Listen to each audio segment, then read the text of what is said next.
Now let's learn more about the country of Haiti. Haiti has a long history of hardship and unrest, and the assassination of Jovenel Moise is just the latest such episode. CGTN's Timothy Ulrich reports.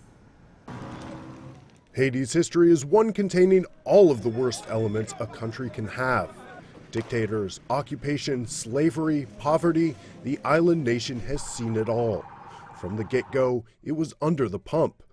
It was a highly prized French colony known as Saint-Dominique in the 17th and 18th centuries, with hugely profitable slave-based sugar and coffee plantations. However, the slaves rebelled in the 19th century, earning their independence. It became the world's first slave colony to become sovereign and changed its name to Haiti. Jovenel Moise wasn't the first Haitian president to be assassinated. Vilbron-Guillaume was killed by insurgents in 1915. The U.S. invaded and occupied Haiti and controlled its economy for decades after, saying it was trying to protect the country from collapse.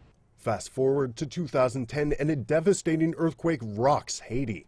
It flattened buildings in the underdeveloped country, killing at least 200,000 people, leaving hundreds of thousands more without shelter, food, or clean water.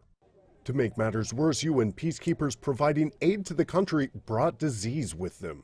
The United Nations says almost 10,000 Haitians died from an outbreak of cholera, a costly mistake the organization will never forget. The United Nations deeply regrets the loss of life and suffering caused by the cholera outbreak in Haiti.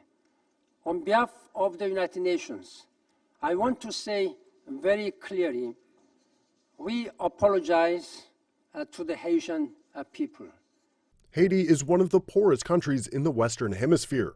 The World Bank says 60% of its people live in poverty. And the UN earlier this year said it was facing one of the world's worst food crises. To make matters worse, the government has little control over the country. Gangs roam free and corruption is rampant. Just more difficulties for a country that has seen plenty of them.